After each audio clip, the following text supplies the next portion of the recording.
ꯑꯩꯈꯣꯏꯒꯤ ꯂꯩꯀꯥꯏ ꯈꯣꯏꯅꯤꯁꯤ ꯌꯦꯡꯉꯨꯁꯤ ꯇꯨꯡꯍꯟꯕꯤ ꯑꯃ ꯆꯪꯉꯦ ꯑꯆꯧꯕ ꯑꯃ ꯍꯦꯜꯂꯣ ꯐ꯭ꯔꯦꯟꯁ ꯉꯁꯤ ꯚ꯭ꯂꯣग ꯚꯤꯗꯤꯑꯣ ꯑꯃ ꯁꯦꯝꯖꯔꯛꯀꯦ ngasi nong chumanbagi pai leite mafam khudingda tha amagumba suraba male nong surisi ado ngasi in chingba mafam ani lai aduda yengminnasi kana kana na henna yamna phabage ahanbada chatsi aije khoida ko makhada chatminnasi hojik hi guys yengu somda nong chumanbagi aikhoigi turen sida ising thatlaga moina in khara chinglaga lai aikhoigi ꯂꯩꯀꯥꯏ ꯈꯣꯏꯅꯤꯁꯤ ꯑꯩꯈꯣꯏꯒꯤ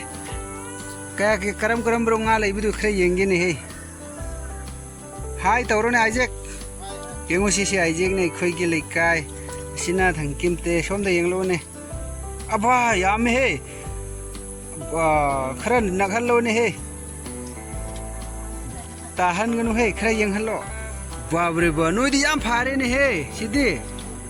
nga yame sidai changlakpudi yadre ne motle ne nakna namadi he na phagadaba ko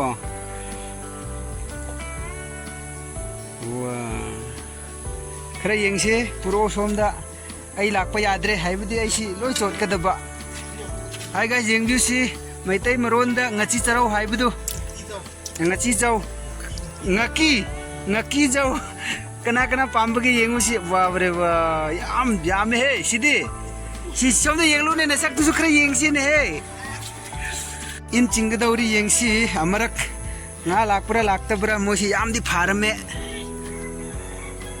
o lai he si yengu si macha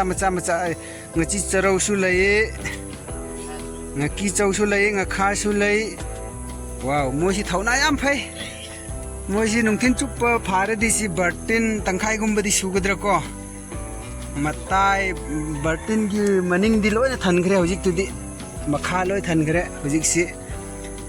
yengu guys khoi khun lom da si nong chu bi si leptre numit tha amagumba suraba male ko tha ma yaurakre si aduga si ising su chingba ngamdre tulu makhai si loi na mutlaga lai sida mai si on tauba ngamdre haibidi ising motman bagi wa lakadaba date 2 September phau nong lairi hai weather sina takpi bagi matung in na yengmin na si guys mathang yengbiu kana gumba si channel si like tawbiu ning ladi tawbiu subscribe su tawbiu anauba viewers khoi ngai bini hojik si moi si nga pharaga laibi si a yengo si turen si mafam ani da phabni somda ama laire a makhada ama sidasu ima khoi su chingbani yengsi makhada ngasai duna mathak lomdani aijek khoina chingbini hawjik sina mathak ta in chingli yengsi amuk kayamuk changbra mathang oina sida su chak sari ine si yengu si ine si moi si pot thaba ngamdre chak sabar leiri si yengu si yengu si wa karam ngaro si bo as rau su changba mali ne he yengsi ko nga si kayamuk changbro somda yengu si tunghanbi ma change chauba ma yaw chau he sidi babre ba yae sidi su khara change ne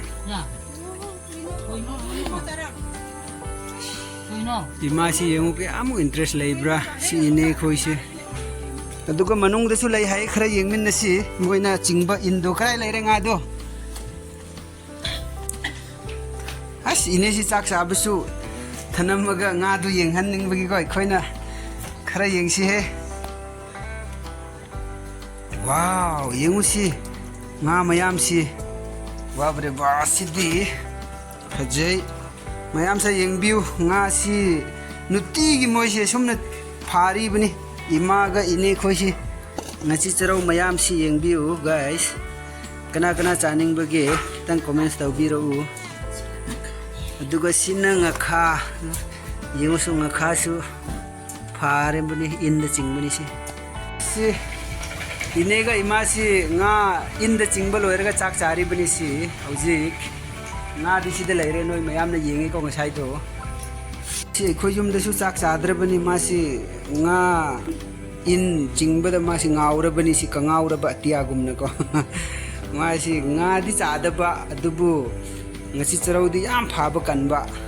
yengu mai khongupsi laisabi oiringa di sigumba tongdri bane anubi oiraga tongba hore ma si fajjana kyamu interest laibra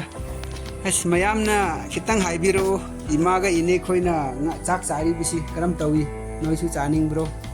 khitang yenglo moina nga phari si sidana ekhoi gi head ine leire si yengu si ine tepi se mana control tawri bini loina mana in lawri bini mana